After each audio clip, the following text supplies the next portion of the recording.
त्या वैश्विक संकल्पनेच्या आधारे आहे. तिथून मग सुरुवात झाल्यानंतर कोणत्याही गोष्टी निर्माण करण्यासाठी त्याला आधार पाहिजे. तुमच्यापाशी एक ॲक्शन प्लॅन पाहिजे. तर 2010 पासून मग बघितलं की राष्ट्राला उभं करण्यासाठी कोणत्या गोष्टीची आवश्यकता आहे. राष्ट्र कशाच्या भरोश्यावर उभं राहतं, तर त्याचं आहे नैतिक मूल्य. नैतिक मूल्य नसेल तर राष्ट्र, समाज, घर, माणूस कधीही उभा राहू शकत नाही. ती संकल्पना महत्त्वाची होती, पण त्या आधारे तुमच्यापाशी ॲक्शन प्लॅन म्हणजे प्रोग्राम काय आहे. तर ते बघितल्यानंतर शेती हा महत्त्वाचा मुद्दा दिसला, आरोग्य हा महत्त्वाचा मुद्दा आहे, आणि तिसरा शिक्षण. ह्या 3 गोष्टी जर व्यवस्थित नसेल तर राष्ट्र उभं असतो. आणि ती मूळ संस्कृती म्हणजे मानवाची मूळ चेतनाचा मूळ संस्कृती. जसं हिंद ह्या शब्दाला आपण जय हिंद राष्ट्रासाठी आपण वापरतो. या शब्दाला जे आपण राष्ट्रगीत आहे त्याच्यामध्ये जय हिंद शब्द वापरतो. जे मूळ जेवढे काही लोक आहेत त्याविषयी हिंद या शब्दाचा उपयोग करतो. ती हिंद या शब्दाचा उपयोग कशासाठी केलेला आहे? संस्कृती. हिंद महासागर विशाल आहे, त्यासाठी हिंद या शब्दाचा उपयोग केलेला आहे. म्हणून ते आताचेच नाही आहे, ते अगोदरपासून आहे, जी सनातन आहे ती मूळ संस्कृती हिंद. आणि राष्ट्र म्हणजे व्यापक. राष्ट्राला वेदामध्ये चेतना या संबोधनाने केलेलं आहे. आणि चेतना ही सर्व व्यापक आहे, ती याला राष्ट्र म्हणतात. आणि जे पूर्ण जे ब्रह्मांड व्यापक असं राष्ट्र. नमस्कार, मी अक्षता. आपण पाहत आहात मुंबई आउटलुक. मंडळी, जात, धर्म, लिंग, पंथ यापेक्षा सगळ्यात महत्त्वाचा आहे तो मानवतेचा धर्म. मात्र बदलत्या काळासोबत ही जी डेफिनेशन आहे ही कुठेतरी मागे पडत चालली आहे आणि मानवता, माणुसकी हरवत चालली आहे. सोशल मीडियावरती आपण रोज पाहतो, काही व्हिडिओ येतात ज्यानं मन अक्षरशः विचलित होऊन जातं. समाजात काय सुरू आहे हे पाहून भीती वाटायला लागते. पण आत्ताच्याही काळात आपण पॉझिटिव्ह कसं राहायचं आणि ह्या सगळ्या गोष्टी आजूबाजूला घडत असताना सकारात्मक स्वतःला कसं ठेवायचं, अशा काही मुद्द्यांवरती आज आपण चर्चा करणार आहोत. आज आपल्या स्टुडिओमध्ये महर्षी गज अरविंदजी आलेले आहेत. सर, मुंबई आउटलुकमध्ये आपलं स्वागत आहे. सरांविषयी सांगायचं तरी खूप काही आहे, पण मी थोडक्यात सांगते की अगदी वयाच्या 6व्या वर्षी, म्हणजे ज्या वयामध्ये मुलं शाळेला जातात त्या वयामध्ये सरांना एक दिव्यदृष्टी झाली किंवा त्यांना एक प्रचिती आली. आयुष्यात काय करायचंय हे त्यांना त्या वयात कळालं आणि तेव्हापासून ते आजपर्यंत ते समाजासाठी महत्त्वाचं कार्य करत आहेत. सर, मी पहिलं हेच विचारेल की तुमचं बालपण असेल किंवा जे तुम्हाला त्यावेळेस जी प्रचिती आली आणि कसं, म्हणजे काय सगळं होतं? काय असतं की माणसाच्या जीवनात एक घटना असतं आणि ती घटना एक टर्न करतं. त्यावेळेला दृश्य काही दिसले आणि त्या दृश्यामुळं एक असं झालं की ती संकल्पना वैश्विक संकल्पना असल्यामुळं, एक राष्ट्रचिंतनाची संकल्पना त्यावेळेला असल्यामुळं ते मला समजलं नाही की कशी संकल्पना आहे, कसं काय आहे. फक्त ती संकल्पना माझ्या समोर आली आणि तेव्हापासून माझ्या डोक्यात राहिली. मग हळूहळू माझं बालपण थोडं मोठं झालं आणि मोठं झाल्यानंतर त्याच्यानंतर तो जो ब्रेनमध्ये स्ट्राईक होता, हिंद राष्ट्राची संकल्पना, तो पुन्हा यायला लागली. आणि त्याच्यापासून मग मी हळूहळू अभ्यास करणं, त्याचं चिंतन करणं, ध्यानाद्वारे बघणं, ह्या सर्व गोष्टी आल्यानंतर मग त्याची संकल्पना 2010 पासून सुरू झाली. त्याच्या आधी फक्त संकल्पना डोक्यात होती. आता मी जितकं तुमच्याविषयी ऐकलंय, अगदी एका शेतकरी कुटुंबातून तुम्ही येता, वर्ध्यामधून तुम्ही येता, तिथपासून ते आत्तापर्यंतचा कसा थोडक्यात प्रवास होता, म्हणजे हिंद राष्ट्राची कल्पना आणि त्याच्यानंतरचा हा प्रवास? हिंद राष्ट्राची संकल्पना जी काही वेगळी नाही, ही सनातन आहे. आणि ती संकल्पना काही वेगळा धर्म किंवा वेगळा पक्ष असाही नाही आहे. ही संकल्पना प्रत्येक मानवाची आहे. प्रत्येक मानवाचा जो मूल आहे ती चेतना आहे. भूत, भविष्य वर्तमान या स्थितीतही सदाई आहे. त्याला सनातन म्हटलं जातं. सनातनच्या ज्या गोष्टी आहेत त्या वैश्विक संकल्पनेच्या आधारे आहे. तिथून मग सुरुवात झाल्यानंतर कोणत्याही गोष्टी निर्माण करण्यासाठी त्याला आधार पाहिजे. तुमच्यापाशी एक ॲक्शन प्लॅन पाहिजे. तर 2010 पासून मग बघितलं की राष्ट्राला उभं करण्यासाठी कोणत्या गोष्टीची आवश्यकता आहे. राष्ट्र कशाच्या भरोश्यावर उभं राहतं, तर त्याचं आहे नैतिक मूल्य. नैतिक मूल्य नसेल तर राष्ट्र, समाज, घर, माणूस कधीही उभा राहू शकत नाही. ती संकल्पना महत्त्वाची होती, पण त्या आधारे तुमच्यापाशी ॲक्शन प्लॅन म्हणजे प्रोग्राम काय आहे. तर ते बघितल्यानंतर शेती हा महत्त्वाचा मुद्दा दिसला, आरोग्य हा महत्त्वाचा मुद्दा आहे, आणि तिसरा शिक्षण. ह्या 3 गोष्टी जर व्यवस्थित नसेल तर राष्ट्र उभं राहू शकत नाही. आणि तिथून मग त्या कामाला आम्ही सुरुवात केली. शेती, शिक्षण आणि स्वास्थ्य. आणि त्याप्रमाणे मग प्रॅक्टिकली कसं आहे, थिअरी कसं आहे, जे शेतकऱ्यांमध्ये मेन प्रॉब्लेम आहे तर ते कसं उभं राहता येईल. याच्यासाठी काय काम करतात? मला वाटतं तुमचे फाउंडेशन सुद्धा आहेत, संस्था आहेत तुमच्या, त्या कशा पद्धतीने काम करतात? माझं संस्था आणि फाउंडेशन नाही आहे, ते ट्रस्टी आहे. मला जे काम सोपवलं मी ते करत असतो. म्हणून याच्यामध्ये प्रॅक्टिकल आणि थिअरी शेतकऱ्यांना फ्री एज्युकेशन दिलं जातं. दुसरं आहे शिक्षण प्रणाली. याच्यामध्ये मुलांनी अभ्यास करून तणावमुक्त होऊन ते आपल्या देशामध्ये कसं काम करेल. आणि तिसरं आहे स्वास्थ्य.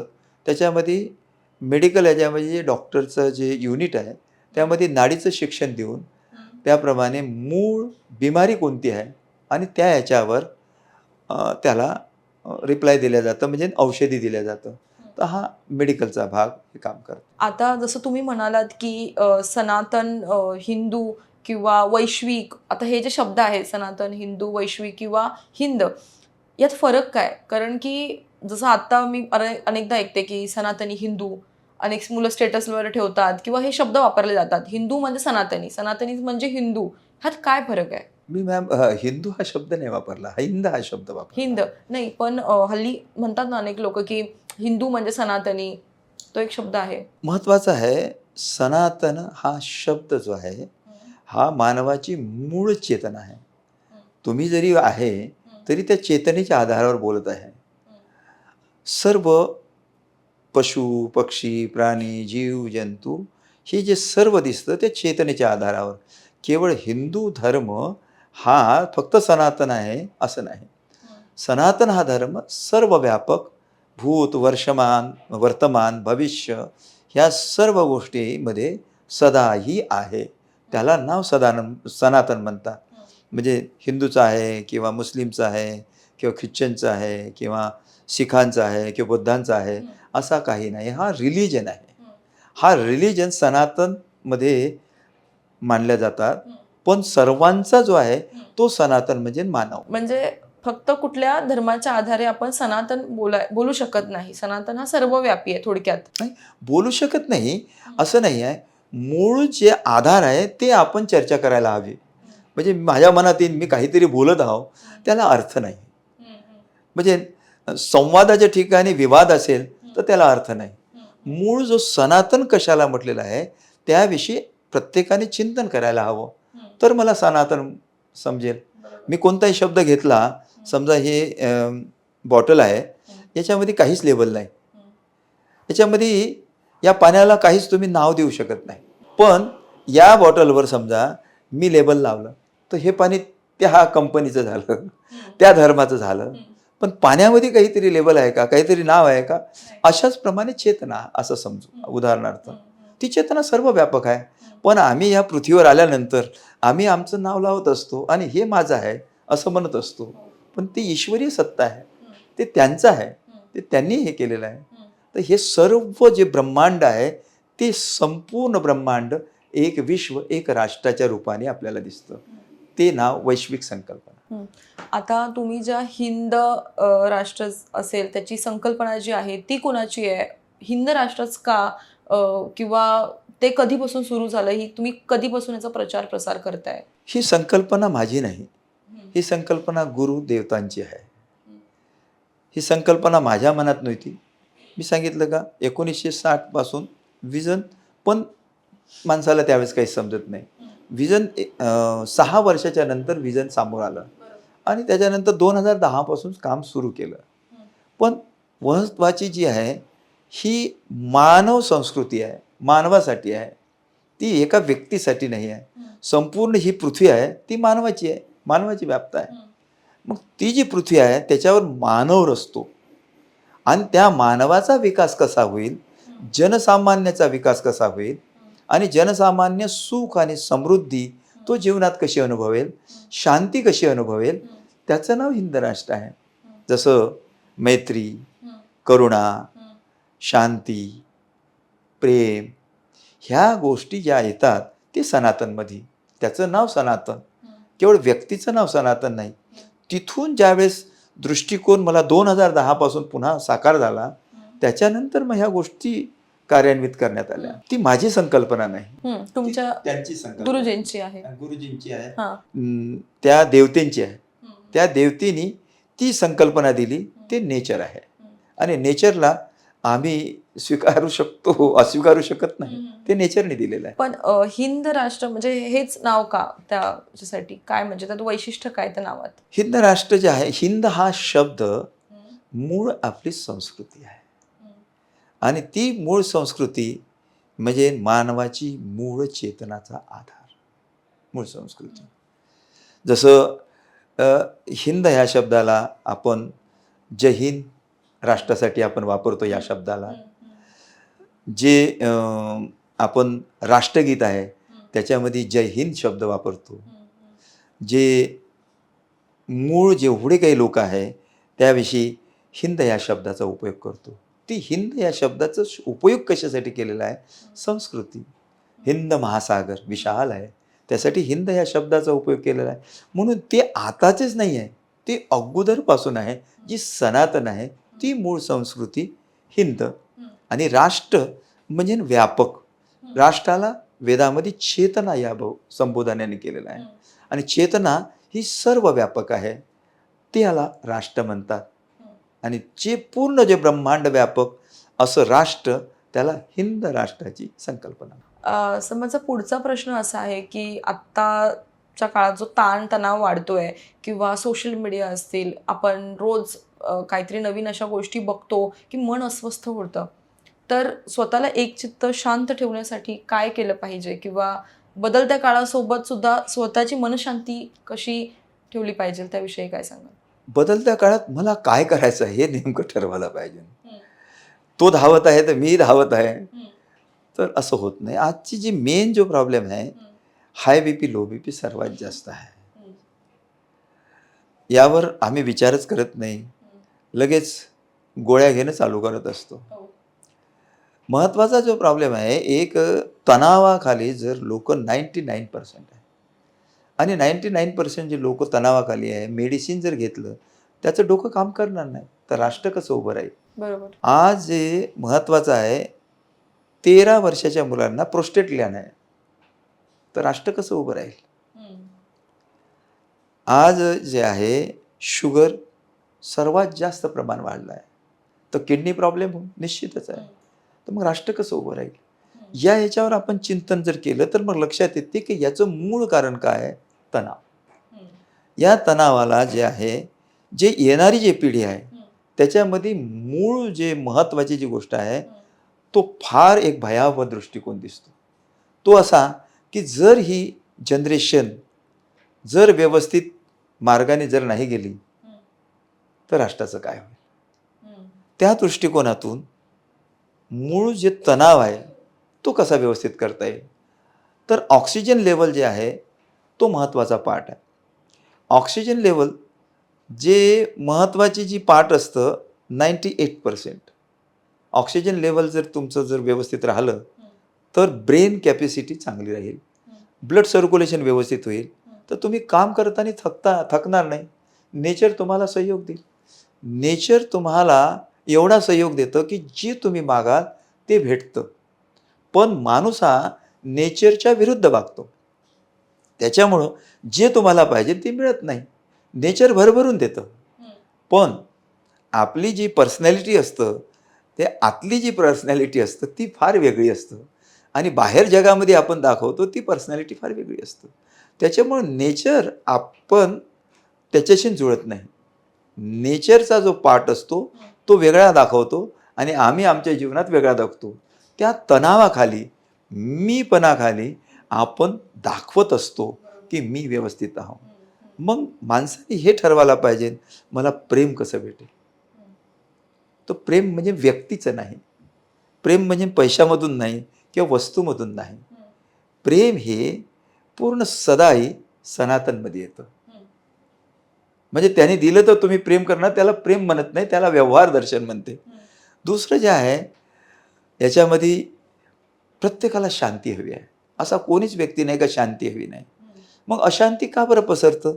माझी मानसिकताच बरोबर नाही म्हणून ते होतं. आणि अति तुलना सुद्धा केली जाते, त्याच्यामुळे पण तो तणाव जास्त वाढतो. तणाव जास्त वाढतो. म्हणजे पर्यावरण जो पार्ट असतो तो महत्त्वाचा असतो. माझ्या घराच्या भोवतालचं पर्यावरण व्यवस्थित नाही तर मी शांती कसं राहील. करुणा, मैत्री हा जो पार्ट आहे माणसाच्या जीवनामध्ये मूळ स्वभाव आहे आणि हा स्वभाव जर माणसाला भेटला नाही, त्यांनी प्राप्त केला नाही, तो अशांत आहे. आणि तो कसा प्राप्त होईल? तर मनाचं एज्युकेशन महत्त्वाचं आहे. मनाला शिक्षण महत्त्वाचं आहे आणि मनाला शिक्षण करणे म्हणजे मनाला अंतर्मुख करून त्याला शिक्षित कसं करता येईल. ते शिक्षण दुसरीकडे कुठे मिळत नाही, ते तुम्हाला स्वतःला द्यावं लागतं. हा तो महत्त्वाचा पार्ट आहे. पण इथे शिक्षण देता देता तो कल्पनेत किंवा भ्रमात फसतो. त्याच्यामुळे फार वेगळ्या ह्याच्यात जातो. मग त्याची सायकॉलॉजी तयार होतं.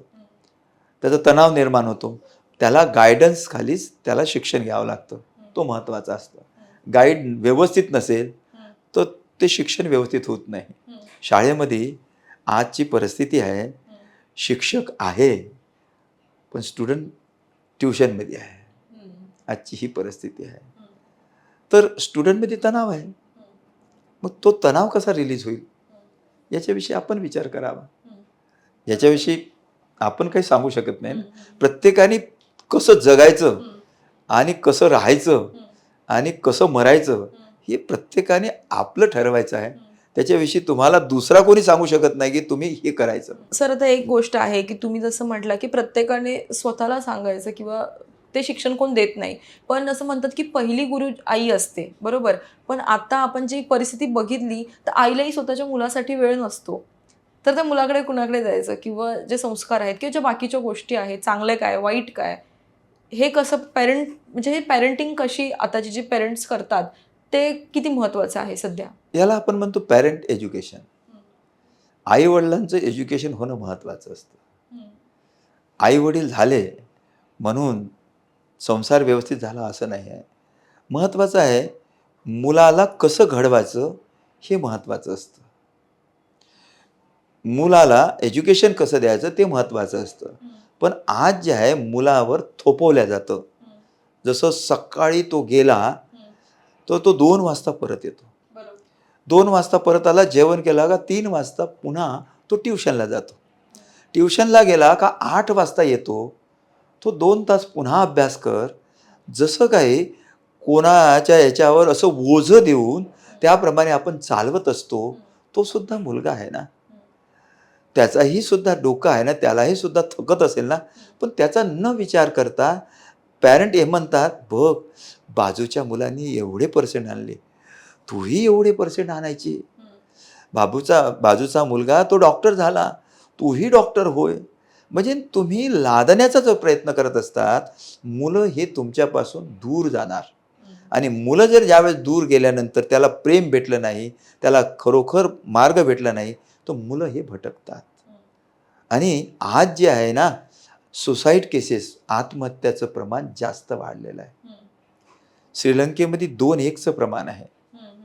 भारतामध्ये त्याचप्रमाणे आता संख्या वाढत आहे. तणाव आल्यानंतर स्वाभाविक आहे मुलं त्या मार्गाने जाणार. तर आपण जे पॅरेंट आहे, जे आईवडील आहे, त्यांनी चिंतन करावं. मी सांगतो म्हणून आहे, आपलं कुठं चुकतं ते बघावं. जसं तुम्ही म्हणाल हे का बरं, असं का बरं म्हणता? आपण जर म्हटलं सातत्याने मुलाला एक शब्द वापरला जातो, अभ्यास करा. शाळेमध्ये म्हणतात शिक्षक अभ्यास करा. पाहुणे पण विचारतात अभ्यास करतो की नाही. अभ्यास करतो किंवा नाही. तर सातत्याने हा शब्द रिपीट केल्यानंतर त्याचं डोकं काय म्हणतो, त्याचं मानसिकता काय घडली असेल, याचा आपण कधी विचार केला नाही. जसं तुम्ही जर आईवडील आहात आणि तुम्हाला समजा वांग्याची भाजी छानपैकी बनवून दररोज 15 दिवस जर दिली, तर तुमचं डोकं काय म्हणेल याचा विचार करा. तशाच प्रमाणे सातत्याने एकाच गोष्टीला हॅमर करतो, तर मुलांचं मन आणि डोकं कसं असेल तुम्ही त्याचा विचार करा. पण याच्याप्रमाणे आपण बघतच नाही, हे मानसशास्त्र आहे. जर आपल्याला हे लक्षात आलं तर आपण साऊंड आणि विजन, जन्माला मूल आल्याबरोबर इथं एज्युकेशन सुरू होतं. मूल गर्भामध्ये असल्यानंतर 3 महिन्यापासून त्याचं एज्युकेशन सुरू होतं. 6 वर्षाचा मुलगा जीवनाचं अर्धशिक्षण प्राप्त करतो. 7व्या वर्षापासून तो मरेपर्यंत जीवनाचं अर्धशिक्षण प्राप्त करतो. तर 6 वर्षापर्यंत मला कसं देता येईल शिक्षण? तर पाश्चात्य देशामध्ये वेगळं आहे की बा तुम्हाला मूल हवं आहे, तर तुम्ही काय केलं पाहिजे? पती पत्नीने ठरवलं पाहिजे. ड्युटीला कोण जायचं, त्याला सांभाळायचं कसं, त्याला शिक्षण कसं द्यायचं, याप्रमाणे असतच नाही. त्याच्याप्रमाणे जर समन्वयाने जरा विचार केला तर तुम्ही ड्युटीही करू शकता, तुम्ही मुलाला सांभाळू शकता, मुलाला चांगले संस्कारही देऊ शकता. याप्रमाणे आपण जर विचार केला, चिंतन केलं तर रस्ता निघू शकतो. बरोबर. म्हणजे पॅरेंटिंग पण तितकीच महत्त्वाची आहे.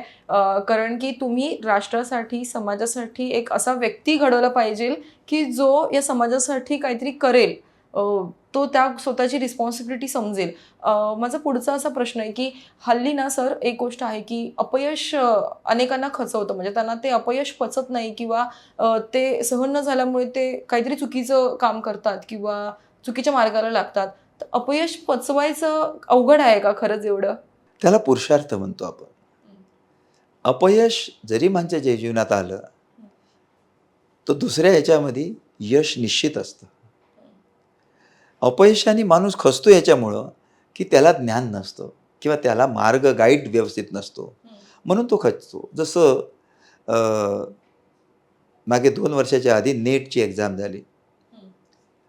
मुलगा आला, तो म्हणाला मी छान पेपर सोडवला, मला 95% हमखास मार्क पाहिजे. पण ते लक्षात आलं की तो फेल झाला.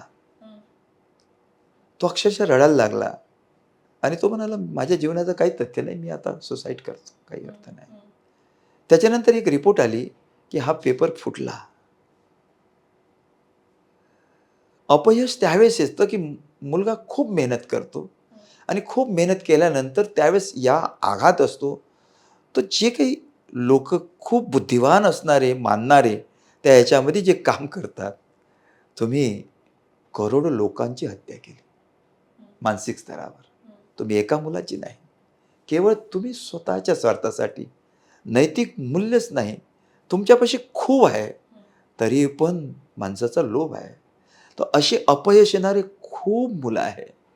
त्या मुलांना योग्य जर मार्ग मिळाला आणि योग्य जर मार्गदर्शन मिळालं तर त्या अपयशातून बाहेर येईल.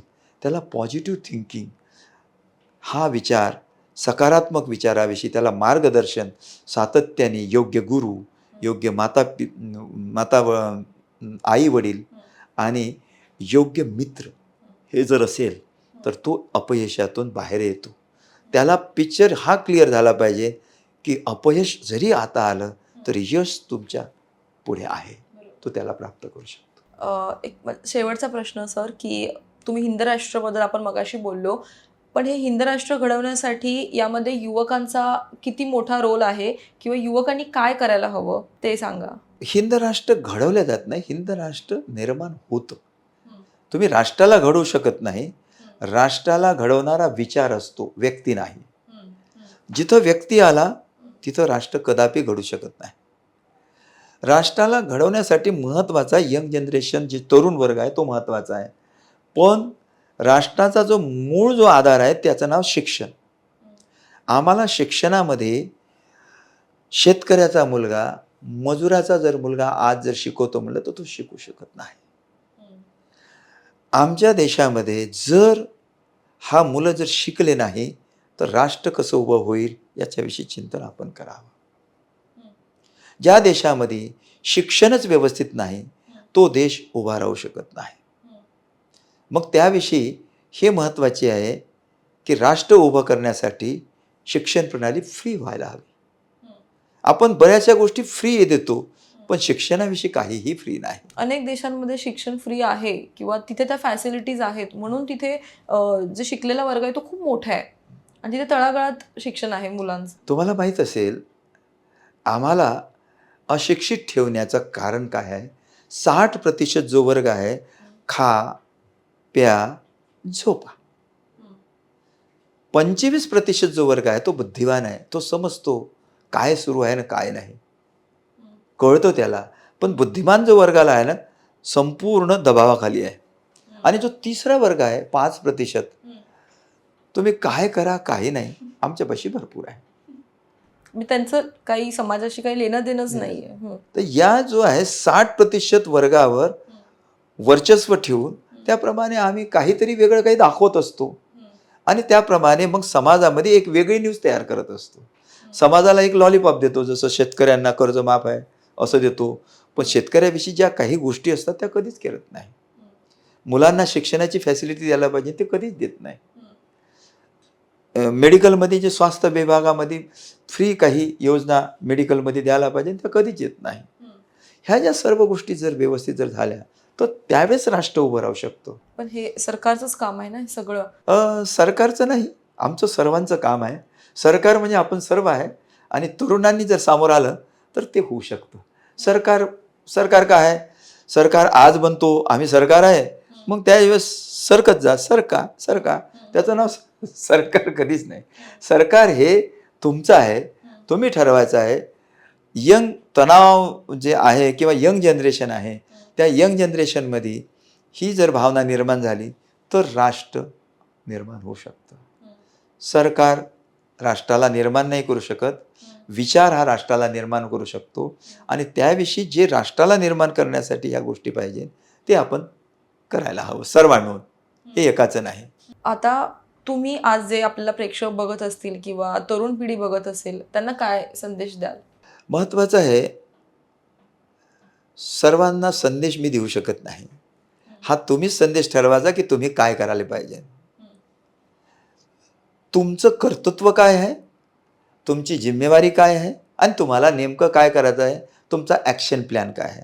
राष्ट्राविषयी मला काय करायचं आहे, घराविषयी काय करायचं आहे, समाजाविषयी काय करायचं आहे, ह्या गोष्टी तुम्ही ठरवायच्या आहे आणि तुम्ही याच्यातून ठरवून तुम्हाला पुढे यायचं आहे. हां, याच्यामध्ये जर काही गोष्टी असतात, काही प्रॉब्लेम जसं तणाव आहे किंवा शिक्षण क्षेत्र आहे किंवा शेती आहे, हे एज्युकेशन आम्ही देत असतो. याप्रमाणे तुम्ही एज्युकेशन घेऊ शकता. जसं तणावातून मुक्त कसं होईल, शेती कशी चांगली होईल, शिक्षण मी चांगल्या पद्धतीने व्यवस्थित पेपर सोडवून सामोर कसा जाईल, चांगले मार्क्स कसे आणेल, याप्रमाणे आम्ही शिक्षण देतो. त्याप्रमाणे तरुण वर्गाने हे शिक्षण घेऊन पुढं सामोरं जावं, फक्त एवढं करू शकतो. बाकी सर्वांनी तुम्ही ठरवायचं आणि आपण. धन्यवाद सर, आपण आला स्टुडिओमध्ये आणि इतकं छान पद्धतीनं आणि खूप सोपं मार्गदर्शन केलं. खरं तरी आता जे कन्फ्युजन किंवा तरुणाईमध्ये बऱ्याच गोष्टी पाहायला मिळतात, पण प्रत्येकाने हे ठरवणं गरजेचं आहे की सुरुवात आपल्यापासून असते. आपण प्रत्येक वेळेला परिस्थितीला, सरकारला दोष नाही देऊ शकत. कुठेतरी मी स्वतःहून जेव्हा सुरुवात करेल तेव्हा परिस्थिती बदलेल. बरोबर सर, धन्यवाद आपण आलात स्टुडिओमध्ये आणि जे मार्गदर्शन केलं त्यासाठी. खूप खूप धन्यवाद आणि चॅनलला धन्यवाद देतो की त्यांनी या गोष्टीला सहयोग दिला आणि हा संदेश सर्व मानवापर्यंत आपण पोचवत आहात, त्याबद्दल चॅनलला धन्यवाद. थँक्यू.